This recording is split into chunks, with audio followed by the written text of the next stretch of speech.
ഇപ്പോൾ പുതിയ കുറച്ച് വിവരങ്ങൾ കൂടി പുറത്തു വരുന്നുണ്ട്. അതായത് ഈ വിജിലൻസിന്റെ ഈ CBI അന്വേഷണ ശുപാർശ സർക്കാരിലേക്ക് മുഖ്യമന്ത്രിക്ക് സമർപ്പിക്കപ്പെട്ടിട്ട് കാലം കുറച്ചായി എന്നുള്ള വിവരം കൂടിയാണ് പുറത്തു വരുന്നത്. ഏതാണ്ട് ഒരു വർഷം മുമ്പ് യോഗേഷ് ഗുപ്ത വിജിലൻസ് ഡയറക്ടറായിട്ടിരുന്നപ്പോഴാണ് ഈ ശുപാർശ നൽകിയതെന്നാണ് ഇപ്പോൾ പുതുതായി വരുന്ന വിവരം. അങ്ങനെ വരുമ്പോൾ ഏതാണ്ട് ഒരു വർഷത്തോളം മുഖ്യമന്ത്രി ഈ ഫയലിൽ നടപടിയെടുക്കാതെ വെച്ചിരിക്കുന്നു എന്നുള്ള സൂചന കൂടിയാണ്. അതായത് പ്രതിപക്ഷ നേതാവ് VD സതീശനെതിരെ പുനർജനി ഫണ്ട് ഇടപാടുമായി ബന്ധപ്പെട്ട കേസിൽ CBI അന്വേഷണം വേണം എന്നാവശ്യപ്പെട്ടുകൊണ്ട് ഒരു വർഷം മുമ്പ് വിജിലൻസ് ഡയറക്ടർ യോഗേഷ് ഗുപ്ത ശുപാർശ നൽകി, CBI അന്വേഷണത്തിന് ശുപാർശ നൽകിയെന്നാണ് പുതിയ വിവരം. അങ്ങനെ വരുമ്പോൾ അതിൽ എന്തുകൊണ്ടാണ് മുഖ്യമന്ത്രി ഇത്രയും നാൾ നടപടിയെടുക്കാതിരുന്നത്?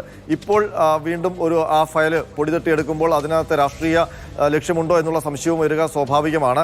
ഏതായാലും നമുക്ക് മനസ്സിലാക്കാൻ കഴിയുന്നു. സ്വാഭാവികമായി ഇപ്പോൾ VD സതീശൻ പറഞ്ഞതുപോലെ തെരഞ്ഞെടുപ്പ് എത്തിയില്ലേ, ഇനി ഇത്ര ദിവസമല്ലേ ബാക്കിയുള്ളൂ, വിരലുണ്ടാവുന്ന ദിവസം മാത്രമല്ലേ ബാക്കിയുള്ളൂ. അപ്പോൾ ഒരു വർഷം ഒന്നും ചെയ്യാതെ ഫയൽ അവിടെ വെച്ചിട്ട് തെരഞ്ഞെടുപ്പ് ആവാൻ 2026 തെരഞ്ഞെടുപ്പ് വിജ്ഞാപനമാകാൻ കാത്തിരിക്കുകയായിരുന്നോ? തീർച്ചയായിട്ടും ഇപ്പോൾ നമുക്ക് മനസ്സിലാക്കാൻ കഴിയുന്നത് ഒരു വർഷം മുമ്പ് വിജിലൻസ് നൽകിയ CBI അന്വേഷണ ശുപാർശയിൽ കഴിഞ്ഞ ദിവസങ്ങളിൽ ആ ഫയലുകൾക്ക് ജീവൻ വെച്ചു എന്നുള്ളതാണ്. അതുമായി ബന്ധപ്പെട്ട് ഹോം സെക്രട്ടറി നടപടികൾ ആരംഭിച്ചു. അത് ക്യാബിനറ്റിലേക്ക് വരാനുള്ള നടപടികളാണ് ആരംഭിച്ചതെന്നാണ് മനസ്സിലാക്കാൻ കഴിയുന്നത്. അതോടുകൂടിയാണ് ഇപ്പോൾ ഈ വാർത്ത, ഇതുമായി ഇങ്ങനൊരു ശുപാർശ വന്നിട്ടുണ്ട് എന്നുള്ള വാർത്ത ആഭ്യന്തര വകുപ്പിൽ നിന്ന് ഇപ്പോൾ പുറത്തു വരുന്നത്. മാത്രമല്ല ശുപാർശയിൽ പറയുന്നത് CBI അന്വേഷണം നടന്നാൽ മാത്രമേ ഇതിനകത്തെ സത്യാവസ്ഥ പുറത്തു വരൂ എന്നാണ്. കാരണം 3 കാര്യങ്ങളാണ് CBI അന്വേഷണത്തിന് ശുപാർശയ്ക്കായി വിജിലൻസ് പറയുന്ന കാരണങ്ങൾ. ഒന്ന്, FCR ലംഘനം നടത്തിയിട്ടുണ്ട്. അതിനൊപ്പം തന്നെ കേന്ദ്ര സ്വകാര്യ സന്ദർശനത്തിന് വേണ്ടി UK പോകാൻ അനുമതി തേടിയ ശേഷം അവിടെ പോയി ഫണ്ട് സ്വരൂപണം നടത്തി എന്നുള്ളതാണ് മറ്റൊരു ആരോപണം. അതിനൊപ്പം തന്നെ ചട്ടലംഘനം നടത്തിക്കൊണ്ട് UK നിന്ന് ഫണ്ട് കേരളത്തിലേക്ക് എത്തിച്ചു എന്നുള്ളതാണ് മൂന്നാമത്തെ ആരോപണം. ഇത് കൂടാതെ നിയമസഭാ സാമാജികൻ എന്ന നിലയ്ക്ക് ചട്ടലംഘനത്തിന്റെ പേരിൽ റൂൾ 41 അനുസരിച്ചുള്ള നടപടികൾക്ക് ശുപാർശ ചെയ്യണം കൂടിയുള്ള ആവശ്യം കൂടി ഈ ശുപാർശയിലുണ്ട്. അപ്പോൾ ഈ നിയമസഭാ സാമാജികൻ എന്ന നിലയിൽ റൂൾ 41 പ്രകാരം നടപടിയെടുക്കാമെന്ന ശുപാർശ അടക്കമാണ് നമുക്ക് മനസ്സിലാക്കാൻ കഴിയുന്നത്. ഒരു വർഷമായി സർക്കാർ നടപടിയെടുക്കാതെ കാത്തുവെച്ചു എന്നുള്ളത്. കാരണം ഇപ്പോൾ നിയമസഭയുടെ കാലാവധി കഴിയാൻ പോവുകയാണ്. ഇനി അതിനകത്ത് പ്രസക്തിയില്ല ഇനി അങ്ങനൊരു ശുപാർശയിൽ നടപടി എടുത്താൽ പോലും. കാരണം ഏകദേശം ഇനി സഭാ സമ്മേളനം ഇനി ഒരു തവണ കൂടിയേ ഉള്ളൂ. അത് ബജറ്റ് സമ്മേളനമാണ്.